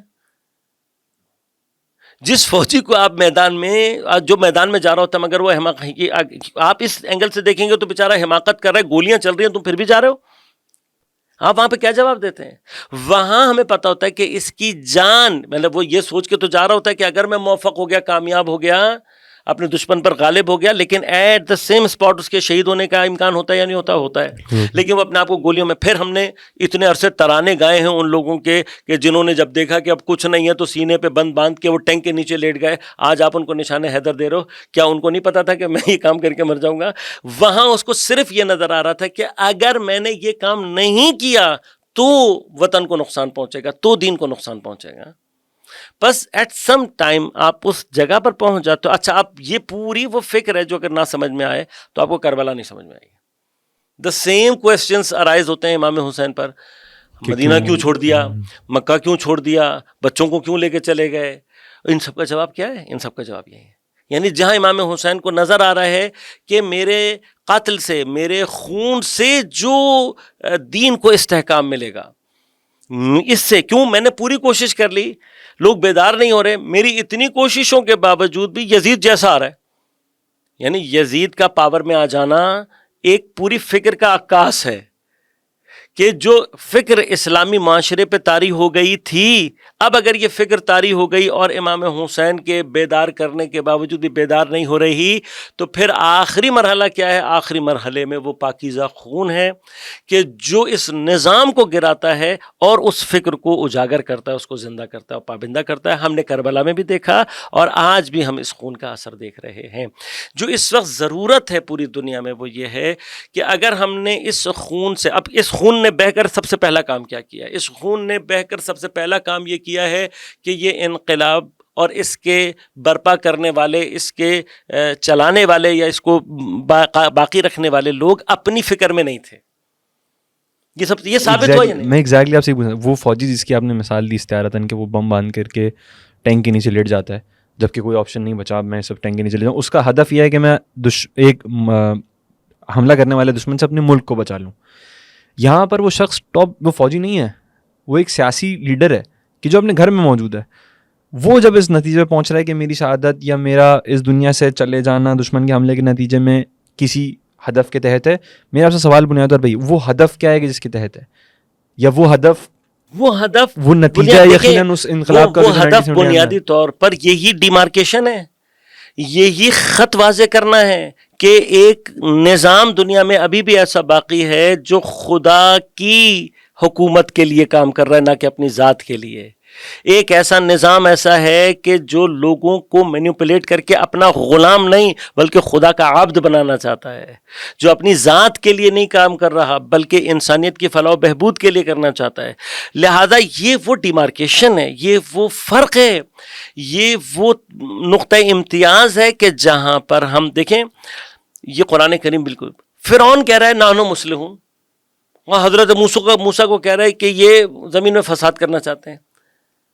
قرآن کے الفاظ ہیں یعنی ایگزیکٹلی میں بالکل. اب ٹرمپ جیسا آدمی اپنے آپ کو کہہ رہا ہے ہم دنیا میں جو ہے وہ آزادی لانا چاہتے ہیں. ہم دنیا میں کون سی آزادی ہے؟ تم نے ایگزیکٹلی. اب آپ سوچیں نوبل پرائز لینا چاہتا ہوں میں, اس آپ مزیدار بات بتاؤں, اس نوبل پرائز کے پیچھے بنیادی طور پہ جو فکر ہے وہ یہی فکر ہے, نحن مسلمون. یہ دنیا کو اس جب کہ میں سمجھتا ہوں نوبل پرائز کے ساتھ جو پیچھے حرکتیں ہوئی ہیں, جیسے جیسے نااہل افراد کو مل چکا ہے نوبل پرائز, اس کے بعد تو اس کو نوبل کہنا ہی اس پرائز کی توہین ہے. لیکن پھر بھی وہ جو دنیا کے ذہنوں میں اس کا ایک تصور بنا ہوا ہے, اس تصور کو اپنے لیے استعمال کرنے کا مقصد کیا ہے؟ نحن مسلمون, ہم دنیا میں ایگزیکٹلی وہی ہے. اور جو اصلاح پھیلانے والے ہیں آپ ان کو کہہ رہے ہو یہ فساد کر رہے ہیں, جبکہ ڈیمارکیشن کیا؟ ڈیمارکیشن یہ ہے کہ وہ جو مسلمون ہیں ان کا نام ایپسٹین فائل میں نہیں ملے گا. ایپسٹین فائل سے یہاں پہ جو مراد ہے وہ یہ ہے کہ یہ لوگ وہ نہیں ملیں گے کہ جو اپنی قدرت کے لیے مینیپولیشن کریں. لہٰذا آج آپ کو ایران کی ابھی کچھ دنوں کے اندر جو ان کی عسکری طاقت اس کا اندازہ ہوا نا کہ ہاؤ پاورفل دے آر, لیکن کیا اس پورے ٹائم میں انہوں نے اپنے کسی ایک بھی ضعیف ہمسائے کی کسی ایک انچ زمین کو قبضہ کیا؟ حتی دھمکی بھی نہیں دی شاید کسی کو. They were always the safest people. Iraq میں جب ریجیم چینج ہوئی that was the best point کہ جہاں پر یہ اس میں جا کر حتیٰ مطلب کچھ اسٹریٹجک پوائنٹس پہ قبضہ کر لیتے. کیا شام کے اندر جس وقت ریجیم چینج ہوئی دیٹ واز دا پوائنٹ کہ جہاں پر وہ بعض پوائنٹس کو کم از کم قبضہ کر سکتے تھے, انہوں نے کیا. حالانکہ عراق میں جو میکسیمم آئل پروڈکشن اور ایکسپورٹ کا بارڈرنگ ایریا, بالکل بارڈر ایریا, فاو جس کا نام, جی فاو ہے, بصرہ ہے, یہ سارے علاقے ہیں. یہ ایک ادھر دریا کے اس طرف ان کا علاقہ ہے, اس طرف ان کا علاقہ ہے.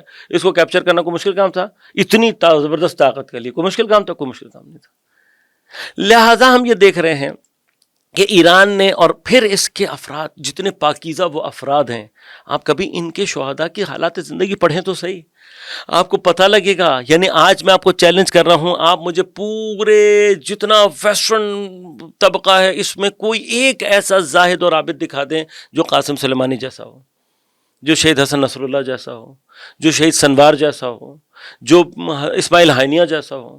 کوئی ایک آدمی دکھا دیں لا کر. اچھا اس کو چھوڑ دیں، یہ جو ہمارے اطراف میں اتنے بہت سارے پراکسیز ہیں، ان میں کوئی ایک ایسا زاہد، کوئی ایسا عابد، کوئی ایسا عاشق خدا کہ جو پیسے کے پیچھے نہ جا رہا. آج سب کی پول کھل رہے ہیں، کون کتنے پیسے، کون کتنے ڈالر لے کے کر رہا تھا. جو ایک زمانے میں القاعدہ کے نام پہ دنیا کے جہادسٹ تھے، آج وہ امریکن انسٹالڈ رجیم میں شام میں سب سے بڑے ایڈوائزر ہیں جولانی کے. جی جی. اور آپ ان کے بعد دولتیں دیکھیں، آپ ان کے بعد پیسہ دیکھیں، آپ ان کی وہ حرکتیں دیکھیں. وہ یعنی مجھے تعجب ہے، وہ آدمی جو جبہ پہنے ہوئے اور امامہ سر پہ پہنے ہوئے اپنی ایک خاص شکل بنائے ہوئے تھا، جس دن حکومت میں آیا ہے وہ پینٹ شرٹ ٹائی لگا کر جو ہے وہ اپنے اسی حلیے میں واقف ہے جس حلیے سے وہ تعلق رکھتا تھا. یہ وہ فکر ہے، یہ ہمیں اور آپ کو دنیا اس وقت پوری شدت کے ساتھ دکھا رہی ہے. اور ہم نے اور آپ نے سمجھنا یہ ہے کہ انقلاب اسلامی کسی خطے کا انقلاب نہیں ہے، کسی فرقے کا انقلاب نہیں ہے، کسی قوم سے اس کا تعلق نہیں ہے. لہٰذا یاد رکھیے گا، انقلاب اسلامی نے حتیٰ اپنی پراکسیز بھی ڈیولپ نہیں کی ہیں. حزب اللہ، انصار اللہ، حشد الشعبی یا کوئی بھی اور چیز آپ نام لیں، ان میں سے کوئی بھی ایران کی یا انقلاب کی پراکسی نہیں ہے، بلکہ یہ وہ لوگ ہیں کہ جنہوں نے انقلاب سے اسی فکر کو لیا ہے. اور یہ وہ فکر ہے جو آج اگر کوئی بھی قوم، کوئی بھی ملت اگر اس فکر کو اسی طرح سے جیسے وہ ہے لے تو وہ خود اس الہی انقلاب کا حصہ بنے گی. اتفاق سے میں آپ سے، آپ خود اس گفتگو اس طرف ہی لیا، میں آپ سے سوال بھی یہی کرنے لگا تھا. ہم دیکھتے ہیں کہ میں تھوڑا سا یعنی ڈیولز ایڈوکیٹ بن کے سوال کرنا چاہتا ہوں. ہم یہ دیکھتے ہیں کہ انقلاب اسلامی کے سکسیزفل ہونے کے فوراً بعد ہی ایک نعرہ دیا گیا، ایک آئیڈیالوجیکل پیراڈائم دیا گیا، جو کہ جس کا ہم یعنی پریکٹیکل امپلیمنٹیشن آج کے ورلڈ آرڈر میں دیکھتے ہیں، وہ انہی پراکسیز کے ذکر سے. اس کے بنیاد گزار امام خمینی نے ایک اصطلاح کا استعمال کیا، انفجار نور، وچ ایونچولی مینس کہ میں اس انقلاب کو ایران کی سرحدوں تک محدود نہیں رکھنا چاہتا، and this would explode as a beacon of light کے جو ہر جگہ پھیلے گا. سوال، کیا یہ ایکسپورٹ آف شیعہ تھیولوجی ہے کہ جس کا امام خمینی ذکر کر کے وہ شیعہ کلیرک ہے؟ دیکھیں میں عرض کر دوں، جس نے کربلا نہیں سمجھی اسے کبھی سمجھ میں نہیں آئے گا.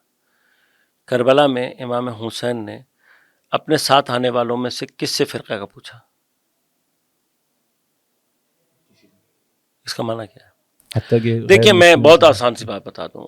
میں نے آپ کو ابتدا میں بات کہی تھی کہ دین ہم سے یہ چاہتا ہے کہ جتنے بھی لوگ خدا کو ماننے والے ہیں، تمام مذاہب جن میں ڈیوائن اتھارٹی کا کوئی تصور ہے، حتیٰ شاید وہ ادیان کہ جن کو ہم ادیان الہی نہیں تصور کرتے، مثلا فرض کریں ہندوازم، اگر ہندوازم میں بھی کسی بھگوان کا تصور ہے، کسی ڈیوائن اتھارٹی کا تصور ہے، اور وہاں کے لوگ یہ سمجھتے ہیں کہ اگر ہمارے اوپر ہمارے بھگوان کی، ہمارے ایشور کی، ہمارے اس ڈیوائن اتھارٹی کی حکومت ہمارے اوپر اگر آ جائے صحیح معنی میں، تو ہمیں ان سارے دکھوں سے نجات مل جائے گی.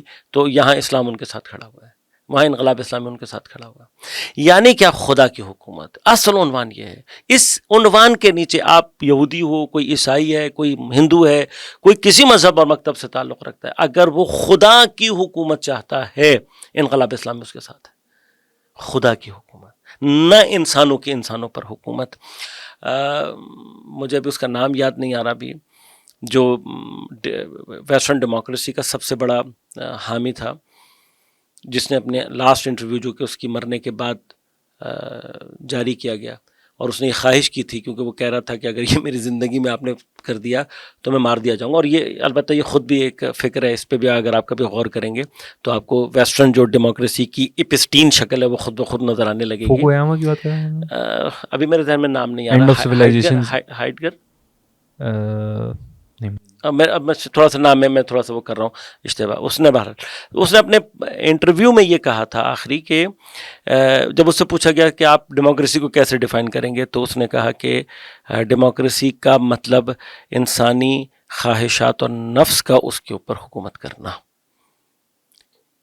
اور یہ بات صحیح اس لیے بھی ہے کیونکہ آج ہم دیکھتے ہیں کہ یعنی کور ڈیموکریٹک سوسائٹی کا جو لیڈر ہے وہ ایپسٹین فائل میں ایگزیکٹلی اس کے علاوہ بھی output of this system is دس.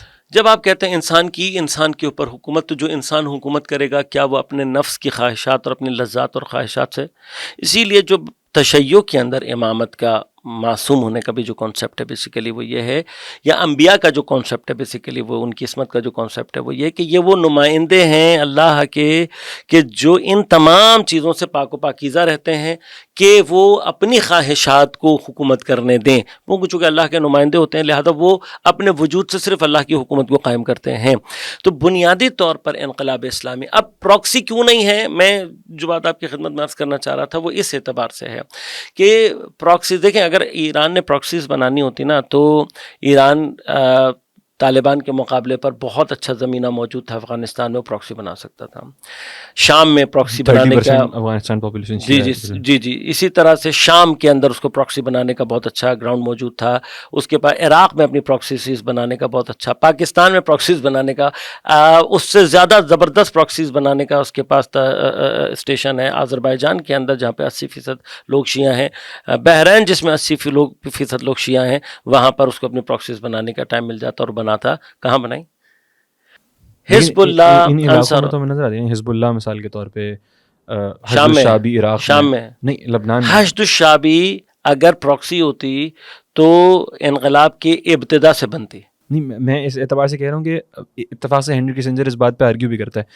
یہ وہ تمام نان اسٹیٹ ایکٹرز ہیں کہ جن کو یہ ایرانین اسٹیٹ اسپانسر کرتی ہے. دیکھیں ایرانین اسٹیٹ اسپانسر نہیں کرتی، جو مرحلہ ہے سب سے پہلے اس کو سمجھنے کی ضرورت ہے. وہ یہ ہے کہ آیا یہ ایران نے افراد تیار کر کے انسٹال کیے ہوئے ہیں، یا وہاں کے لوگوں کو انقلاب اسلامی کی یہ الہی جہت سمجھ میں آنے کے بعد خود ان کی اپنی ایک اپرائزنگ ہے. اور اس کا برڈن آف پروف آپ پہ، برڈن آف پروف کا مطلب کو مسئلہ ہی نہیں ہے. ان میں سے یہی آپ کو سمجھانے کی کوشش کر رہا ہوں کہ اگر ان میں سے کوئی ایک چیز بھی پراکسی ہوتی تو یہ پراکسیز اول ان جگہوں پر پائی جاتی کہ جن کے ساتھ ایران کے اسٹریٹجک ٹائز نزدیک ہیں. یہ شام کے اندر، مطلب شام کے اندر کون سی پراکسی کام کر رہی ہے؟ ون وڈ آرگیو کہ شام میں پچھلے 10 سال سے جو حزب اللہ کا ہے، حزب اللہ نہیں ہے، شام میں نہیں ہے. شام کے اندر کوئی ایسا گروہ نہیں ہے کہ جو پراکسی آف ایران کہلائے اور کام کرے. آذربائیجان کے اندر، لیکن ون وڈ بحرین کے پچھلے اندر 10 سال میں سیریا، دیکھیے سیرین حکومت کو جو وہاں پر تھی بشار الاسد کی، اس کو سپورٹ کرنا پراکسی بنانا نہیں ہوتا. یہ تو سمپل سا پولیٹیکل آپ آرگیو کریں کہ وہاں کے کسی نان اسٹیٹ ایکٹر تنظیم کو نہیں کھڑا کیا گیا، خود اگر آپ پراکسیز بنانا چاہتے ہیں آپ کے لیے مسئلہ تھا کیا؟ اس وقت تو پاور میں، الٹیمیٹ پاور. ایگزیکٹلی نا، یہ تو بتا رہا ہوں کہ گورنمنٹ بھی آپ کا ساتھ دے رہی تھی، آپ پراکسیز بنا سکتے تھے. آذربائیجان میں آپ اپنا نفوذ پیدا کر سکتے تھے اور بحرین کے اندر اپنا نفوذ پیدا کر سکتے تھے. اس طرح کے اور بہت سارے پوائنٹس ہیں جن پہ آپ کر سکتے تھے. پراکسی کیا ہوتی ہے؟ پراکسی یہ ہوتی ہے بیسیکلی، میں آپ کو بتاؤں کہ جس کا آپ کے ساتھ آئیڈیالوجیکل کوئی لنک نہیں ہوتا. آئیڈیالوجیکل لنک نہیں ہوتا. وہ آپ کے لیے، آپ اس کو پیسے دے رہے ہو تو آپ کے لیے کام کرے ہو، تو جس دن آپ پیسے دینا بند کر دو کام کرنا بند کر دے گا. حزب اللہ سے ایران کا رابطہ منقطع ہوئے کتنا عرصہ ہو گیا؟ 3 سال ہو گئے. حزب اللہ اپنی جگہ کھڑی ہے یا نہیں؟ 3 حشد الشعبی کے ساتھ. بس انصار اللہ کا کیا لنک؟ حماس کو جس طرح سے سپورٹ کیا، حماس تو کوئی ظاہری لنک بھی نہیں. اب کہنے کا مقصد یہ ہے کہ یہی بات ہے جو ہم دنیا کو سمجھانا چاہتے ہیں کہ ایران نے نہ کہیں پراکسی کی ہے، ایران نہ کہیں پر، اور یہی بنیادی طور پہ اس کو سمجھنے کے لیے ہمیں بہت پیچھے جانا پڑے گا. پیغمبر اکرم صلی اللہ علیہ وسلم کے زمانے میں بھی اسلام کبھی بھی سامراجی نظریے کا قائل نہیں رہا. نو آبادیات، کلونیلزم، یہ اسلام کبھی بھی اس کا قائل نہیں رہا ہے. ایکسپینشن آف نیشنل باؤنڈریز، جی یہ کبھی بھی اسلام اس کا قائل نہیں رہا ہے. یعنی روم کے ساتھ اگر جنگ کرنی ہے، یا فرض کریں کہ فارس کے ساتھ اگر جنگ کرنی ہے، وہ اس صورت میں کہ جب وہ آپ کے لیے نیشنل تھریٹ بنیں گے. اگر نیشنل تھریٹ نہیں بنے گا آپ نے جنگ نہیں کرنی. چونکہ روم، اب آپ دیکھیں پیغمبر اکرم صلی اللہ علیہ وسلم کے دور میں جو لشکر اسامہ بن زید کی سربراہی میں تیار ہوا تھا وہ فارس جانے کے لیے نہیں تیار ہوا تھا، یہ پرشیا جانے کے لیے تیار نہیں ہوا، تو روم جانے کے لیے تیار ہوا تھا. روم کیوں جا رہا تھا؟ جب آپ اٹھائیں گے تو آپ کو پتہ لگے گا کہ پیغمبر کے مدینہ آنے کے بعد سے منافقین کی جتنی بھی ایکٹیویٹی ہیں وہ ساری کی ساری روم بیسڈ ایکٹیویٹیز تھیں. رومن امپائر کی پروکسی. ایگزیکٹلی یعنی رومن امپائر میں یہی طبقہ وہ تھا جو اس دور میں بھی پیغمبر کو شکست دینے کے لیے میدان میں آنے کے بجائے اپنی پروکسیز منافقین کے ذریعے تیار کر کے اور یہ کام کرنا چاہ رہا تھا، جس کی وجہ سے پیغمبر نے ان کا راستہ روکنے کے لیے ان کے اوپر انویژن کرنے کا حکم دیا تھا. لہذا اس زمانے میں پرشین سے اس زمانے میں بھی پیغمبر کو اس طرح کا کوئی خوف نہیں تھا. اگر وہ اٹیکنگ پوزیشن میں آتے تو پھر ان سے مقابلہ کیا جاتا. لیکن ہم یہ دیکھتے ہیں کہ پیغمبر کے بعد بھی جو تبدیلیاں آئیں، جو نظام آئے، انہوں نے بنیادی طور پر جو کام انجام دیے تھے ان میں سے ایک کام کلونیلزم، سامراجی نظام تھا، نو آبادیاتی نظام تھا، جو بعد میں اسی وجہ سے دیکھیں کہ جو اہل سنت کے علماء نے اس کو قبول کیا کہ خلافت بہت جلد ملوکیت میں تبدیل ہو گئے. یہ ملوکیت میں تبدیل ہونے کا معنی کیا ہے؟ ملوکیت یعنی وہی سامراجیت، وہی نو آبادیاتی نظام. یہ اسلام کا نظام نہیں تھا. But now with the legitimacy of Islamic ruler.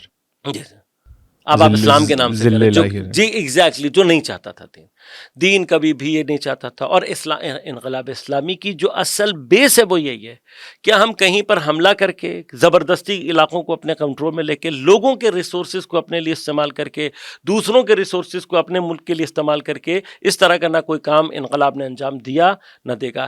اس پوری مدت کے جس میں شام کے ساتھ ان کے کولیشنز تھے، انہوں نے شام کے ریسورسز کو اپنے لوگوں کے لیے استعمال نہیں کیا.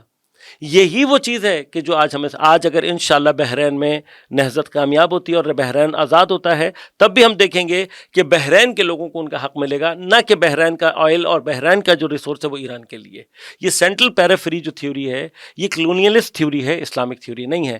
اسلام کبھی نہیں چاہتا تھا کہ ہم علاقے فتح کریں اور اس کے بعد مدینہ میں آ کر اتنا سونا جمع ہو جائے کہ بعد میں سونے کو کلاڑیوں سے تقسیم کرنا پڑے. لہذا حضرت امیر علیہ الصلوۃ والسلام کے زمانے میں ہونے والی بعض جنگوں کی واحد وجہ یہی مسئلہ تھا کہ جس کو سمجھنے کی ضرورت. Ingest distribution of exactly. اور پھر وہی جو میں نے آپ کو درمیان میں بات کی کہ آپ کو بغیر استحقاق کے کچھ مل رہا ہے اور آپ چپ چاپ لے رہے ہیں. جب یہی آپ نے لیا اور حضرت امیر نے آتے یہ کہا کہ وہ جو تمہیں بغیر استحقاق کے ملا میں واپس لوں گا، تو پوری جنگ ڈیزائن ہو جاتی ہے ان لوگوں کی طرف سے کہ جو اس کو واپس نہیں کرنا چاہتے. یہی وہ طبقہ ہے کہ جو استحصال کرنے والے، وہ جو ملا ہیں، ملا قوم ہے، وہ جو انفلوئنشل لوگ ہیں، وہ اس طبقے کو استعمال کرتے ہیں باقیوں کو اپنا غلام بنانے کے لیے. اور انقلاب اسلامی اس پورے نظام کو ختم کر، اور یہی وہ خدائی نظام تمام انبیاء کی شریعتوں کا نچوڑ ہے.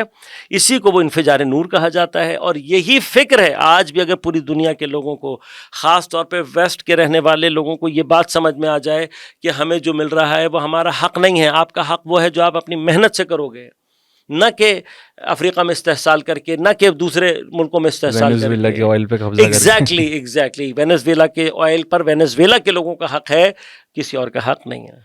آج بھی جب میں آپ سے بات کر رہا ہوں تو کیوبا تقریباً 100% بلاکیج، واٹر بلاکیج میں ہے، اور رپورٹڈلی وہاں پہ کوئی پاور موجود نہیں ہے انہی لوگوں کی کیپچر کی وجہ سے. لیکن اگر اس میں ایک بحث یہ ہے کہ جو بہت زیادہ اسپیسیفکلی میں عرض کروں گا یہاں پہ، کہ جو سنی دنیا میں کی جاتی ہے ہمارے بھائیوں کی تفکر کے اعتبار سے، کہ بہت ساری جو اب آپ نے کہا انفجار نور ایکسپورٹ آف آئیڈیالوجی ہے rather than export of some resources کے جس کے ذریعے آپ اپنے مرسنریز وہاں اس ملک میں کھڑے کر لیں.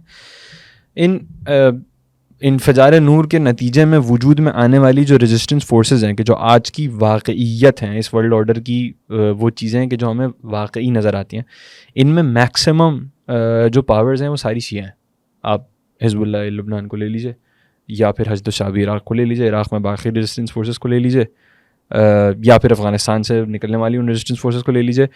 انصار اللہ کے بارے میں البتہ آپ عرض کر رہے تھے گفتگو سے پہلے بھی ہماری کہ وہ 100% شیعہ نہیں ہے، لیکن باوجود اس کے تو ہمیں صرف سوائے حماس کے کوئی پیور سنی تھیولوجی کو فالو کرنے والا نظر نہیں آتا کہ جو اس انفجار نور کے نتیجے میں ایک آئیڈیالوجی امپورٹ کر کے کسی امپیریلس کے سامنے کھڑا ہے. سنی ورلڈ نے اس کو ایکسیپٹ نہیں کیا. تو ڈز اٹ پروف کہ یہ واقعی میں شیعہ تھیولوجی کی ایکسپورٹ تھی، یا پھر دیکھیں یہ بڑا سمپل سا معاملہ ہے، بہت سمپل سا معاملہ ہے. 1300-1400 سال جب آپ کو ایک غلط اطلاعات دی جائیں گی، آپ کے ذہنوں میں زہر اگلا جائے گا، تو آپ کو اس کا اثر بالآخر آپ پر رہے گا. لیکن الحمدللہ ان شہادتوں کے بعد اور ان واقعات کے بعد بڑی تیزی کے ساتھ بیداری پیدا ہو رہی ہے، اور میں آپ کو یہ بات بتا دوں کہ ایسا نہیں ہے، ٹیکنیکلی ایسا نہیں. ہمارے برادران اہل سنت پوری تاریخ میں اور آج بھی جنہوں نے بھی کربلائی اور حسینی فکر کو کبھی بھی درک کیا ہے، وہ جانتے ہیں کہ تشیع کبھی بھی فرقہ واریت کو ہوا دینے والا مرحلہ نہیں ہے. شیعہ آئیڈیالوجی کبھی بھی ایسی نہیں رہی، اور اس کا ایک بڑا ثبوت اب جو ان شہداء کے ساتھ حماس کے شہداء اور ان کے ساتھ سامنے آیا، اور ان کی طرف سے جو اظہار سامنے آئے. اس سے پہلے بھی ایسا نہیں ہے، مطلب جو یاسر عرفات صاحب کے دور سے لے کر اس سارے دور میں ایران مسلسل ان کے پشت. اب یہ کہ انہوں نے ایکسیپٹ نہیں کیا یا ان کے جو بھی مسائل رہے وہ ایک الگ ٹائم لگا، عرب اسپرنگ کی جی ٹائم لگا، لیکن اب ہو رہا ہے. اب جو عوام ہے نا، پوری دنیا کی عوام اس وقت، جتنی بھی اسلامک ورلڈ کی عوام ہے، حتیٰ آپ اسلامک ورلڈ سے باہر نکل جائیں، انڈیا میں چلے جائیں، انڈیا میں بھی اس وقت جو لوگ بیدار ہیں ذہنی طور پہ اور وہ اس مطلب کو سمجھ رہے ہیں، وہ بھی انقلاب کی حمایت میں بول رہے ہیں، جن کو یہ بات سمجھ میں آ رہی ہے. اور ہم اس پروگرام سے بھی لوگوں کو پیغام یہی دینا چاہتے ہیں کہ انقلاب اسلامی کسی فرقے کی آئیڈیالوجی کا نام نہیں ہے. انقلاب اسلامی خدا کی حکومت کے قیام کا معنی ہے، اور یہ قیام حکومت الہیہ فرقے کی بحث سے ماورا ہے.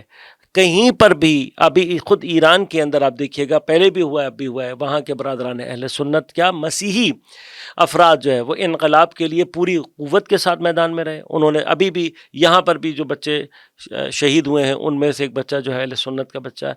اور واقعاً یہ ساری مثالیں ہمیں اور آپ کو یہ سمجھا رہی ہیں کہ نہیں ہے وہ صرف ایک ناصبی اور ایک وہ طبقہ ہے کہ جس نے مسلسل انہی لوگوں کی نفرت کی پالیسیز کو، چونکہ کہ آج بھی ہمارے جو برادران اہل سنت ہیں، آج بھی جو ہمارے حتیٰ ہندو برادران، جو سکھ ہیں، جو عیسائی ہیں، جو کوئی بھی اس وقت مظلوم کو سمجھنے والا اور مظلومیت کا ساتھ دینے والا، میں حیران ہوتا ہوں کہ آپ آج بھی اگر جائیں گے تو آپ کو گلزار شہداء میں کچھ ایریاز ملیں گے جس میں انہوں نے علامتی قبریں بنائی ہوئی ہیں، اور اس میں حتیٰ انہوں نے ان عیسائی شہداء کی قبریں بھی بنائی ہیں کہ جنہوں نے فلسطین کے راہ میں اپنا قربانی دی. ریچل کورے کی علامتی قبر بنائی گئی ہے، وہ امریکن بچی، جوان بچی، جس نے ایک فلسطینی ڈاکٹر کا گھر بنانے کے لیے اپنے آپ کو جو ہے وہ زائنسٹ بلڈوزر کے سامنے لٹا دیا.